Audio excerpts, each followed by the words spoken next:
안녕하세요. 컨센터블 실장입니다. 결국 제가 무식해서 이 회사를 위기로 몰아넣은 게 맞습니다. 어제 경찰 조사를 받으면서 이제 그 경위님께서도 좀 답답하셨나 봐요. 기소유예 받았을 때 깔끔하게 정리를 했으면은 좋았을 텐데 그거를 이제 흐지부지 했으니까 이런 상황에 처한 거 아니냐. 한번 기소유예 건이 있으면은 그 이후에 같은 건으로 또 경찰에 고발이 되면은 그때는 뭐 기소할 수밖에 없다. 그때 무혐의가 나오기는 어렵다라고 하시더라고요. 제가 뭘 알겠습니까? 법알못, 현실도 몰라요. 현알못. 그냥 나는 상식적으로 문제가 없으니까 괜찮지. 내가 무슨 어떤 뭐 부귀영화를 누리겠다고 불법적으로 혹은 편법적으로 사업을 시작한 게 아니다라고 스스로 자부하고 있었기 때문에 문제가 되지 않을 줄 알았습니다. 그런데 현실은 그게 아닌 것 같고요. 지금 진행되고 있는 과정입니다.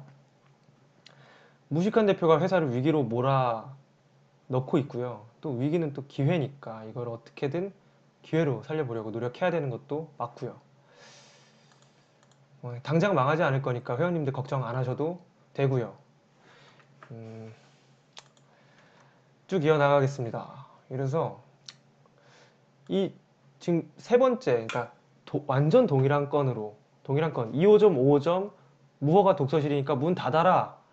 이걸로 지금 세 번째고요. 앞으로도 민원인이 고발, 뭐 민원 넣는 족족이 교육청에서는 고발할 것이고 그러면은 전 또 계속 불려가야 됩니다. 오늘도 1시간 30분. 그 전에 전화통화만 그 이번 경위님하고 한 30분은 좋게 했을 거예요. 30분에서 1시간 정도는 했을 거니까 한 2시간 30분을 이렇게 쓰게 되는 거고 저도 시간을 쓰고 서부 경찰서에서 그 경위님도 시간을 많이 써야 되고 교육청에서도 많이 써야 됩니다. 같은 건으로.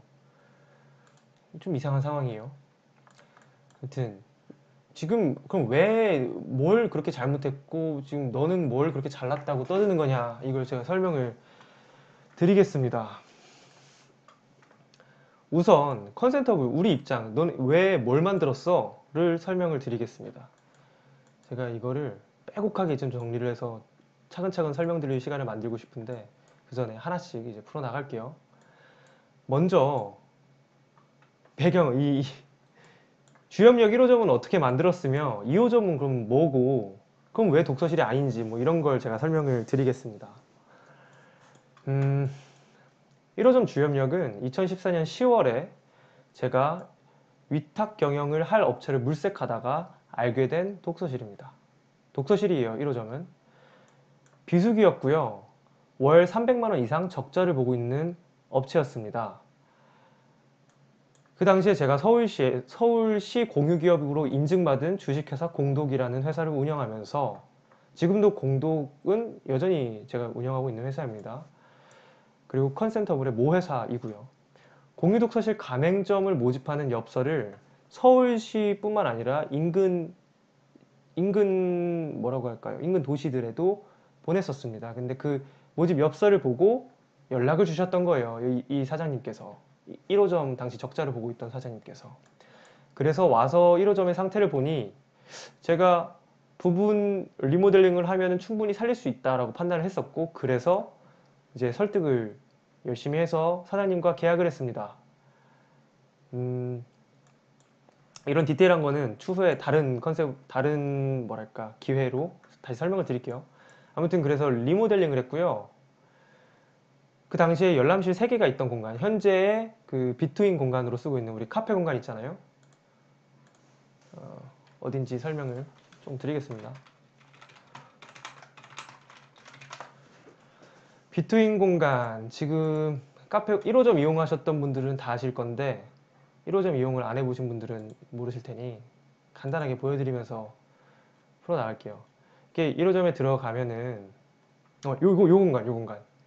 여기가 원래 다 각각 그 아시잖아요. 독서실. 답답하게 생긴 다 이렇게 생긴 독서실 자리였어요. 그런데 제가 요 3개를 방을 부수고 이런 공간을 이제 만든 겁니다. 사진으로 보면 별로 안 이뻐 보일 수 있는데 실제로는 괜찮죠. 1호점 회원님들. 화이팅! 아무튼 이런 공간을 제가 만든 거고요. 지금은 비트윈으로 운영되고 있는데 당시에는 여기가 카페 공간이라고 해서 음악을 틀었었습니다. 음악을 잔잔하게 틀었어요. 네, 여기 음악을 잔잔하게 틀었고 기억하시죠? 14년에 다니셨던 분들은 아실 겁니다. 네, 부분 리모델링에서 음악을 틀어서 회원 모집을 했는데요. 리모델링이 완전 끝난 게 한 12월 한 5일인가 10일 정도였고 제가 벼르고 있었습니다. 17일까지 이제 뭐 그 전단지 만들고 그리고 공간을 좀 다듬고 있었어요. 그러면서 17일부터 속으로 저 나름 그 숫자에 민감하거든요. 숫자라는 게 뭐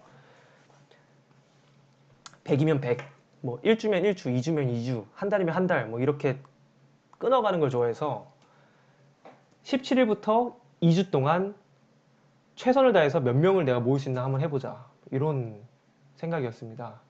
그래서 그 리모델링이 끝날 때쯤, 리모델링 일단 시작할 때 기존에 있던 중학생들, 그리고 고등학생들 중에 고1까지 다 나가라고 했습니다. 주인 바뀌었으니, 이제 운영하는 사람이 바뀌었으니 중학생들은 정말 미안하다. 환불해주겠다 하고 넉넉히 환불해줘서 내보냈습니다. 혹시 그때 쫓겨났던 그 중학생 중에 우리 회원님이 계실 수도 있겠네요. 지금 3년, 4년이면은 뭐 이렇게 지났으니까 벌써 성인이 되셨죠? 아무튼 쫓아내고 17일부터 31일까지 마케팅을 정말 열심히 했어요. 매일 새벽 6시에 일어나서 6시에 일어난 게 아니라 6시에 전단을 붙이고 다녔습니다. 그리고 그 학생들 등교하는 시간에 가서 주엽고, 대진고 앞에서 전단 나눠주고 또 직장인들 출퇴근 시간에 가서 전단 나눠주고 아파트 곳곳에 이제 전단 뿌리고 뭐 했습니다. 열심히 했어요. 그래서 실제로 2주 만에 100명이 늘어서 119명이 됐습니다. 그리고 자리가 부족하니까 대기자를 받았는데 뭐 한두 달 사이에 대기자가 100명 가까이 됐었습니다. 근데 이때 재밌었던 거는 중요한 게 뭐냐, 그 1호점을 찾으시는 회원님들 대부분이 여기를 가는 게 아니라 요거는 그때 제가 리모델링 해놓은 그대로예요. 여기 공유석 이거 붙어있죠. 이게 공유독서실의 흔적입니다. 아무튼 여기라 오는 게 아니라 여기로 오시더라고요. 음악도 틀어져 있고 이게 좀 개방되어 있고 좋잖아요. 여기로 오시길래 타이핑할 공간, 좀 개방된 분위기에 이 카페 공간이 필요하구나 라는 걸 확실히 절감했습니다. 애초에 이 공간을 만들 때 머릿속에 가설이 있었겠죠. 멤버십 카페 공간이 있어야 된다, 좋아할 거다 라는 가설이 있었는데 그 가설을 검증한 거예요. 죄송합니다. 제가 왔다 갔다 죄송한데 가설을 검증한 거예요. 순식간에 차고 오전 10시면은 카페 공간은 꽉 찼습니다. 그냥. 그래서 마지못해 그냥 독서실 책상으로 가셨다가 카페 공간 자리 나면 얼른 이동하시고, 그게 이제 2014년 10월 그리고 2015년 1월 2월까지의 1호점의 풍경입니다. 그걸 보면서 카페 공간을 계속 만들어야겠다라는 생각을 하나 했고요.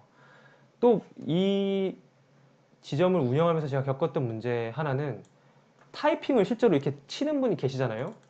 이렇게 타이핑을 여기다 하지 말고 딴 데다 할게요. 누군가 타이핑을 이렇게 타라라라 이렇게 치잖아요. 그럼 무슨 일이 생기냐면은 제가 여기 음악도 틀어놓고 여기는 카페 공간이니까 타이핑 치세요 해도 그러면 이제 쳐다보는 거예요, 주변에서. 지금도 그러잖아요, 회원님들. 컨센트 비트윈에서 누가 조금이라도 이거 하면은 큰일 나잖아요. 심지어 에이블도 우리가 아무리 에이블에서 타이핑 치세요, 마우스 하세요 해도 저도 신고 많이 받았습니다. 그러니까 제가 지금 얼굴을 오픈하지 않는 이유 중에 가장 큰 게 이 컨센터블은 제가 이용하려고 만든 공간이에요. 그러니까 제가 아직 20대입니다. 이제 30대가 되는데요. 그 나중에 얘기할 기회가 있을 겁니다. 이런 얘기를 하려고 이걸 영상을 찍기 시작한 게 맞기 때문에 나중에 뭐 차차 이제 창업 관련해서 얘기할 건데 어쨌든 제가 필요한 공간이었고 지금도 저는 컨센트업을 열혈 회원입니다. 그런데 에이블에서 이거 하면은 저 신고 많이 받아요. 네. 근데 에이블에서는 이거 신고하면 안 돼요, 회원님들. 지금 말씀드리는데 에이블에서는 이거 하라고 만든 공간이에요. 이거 거슬리면 비트윈이나 컨센트 가셔야 됩니다. 그 일이 이때부터 있었습니다. 그 1호점 때 처음 저희가 겪은 게 그거였어요. 그래서 2호점을 만들어요. 2호점 얘기는 다음 영상에서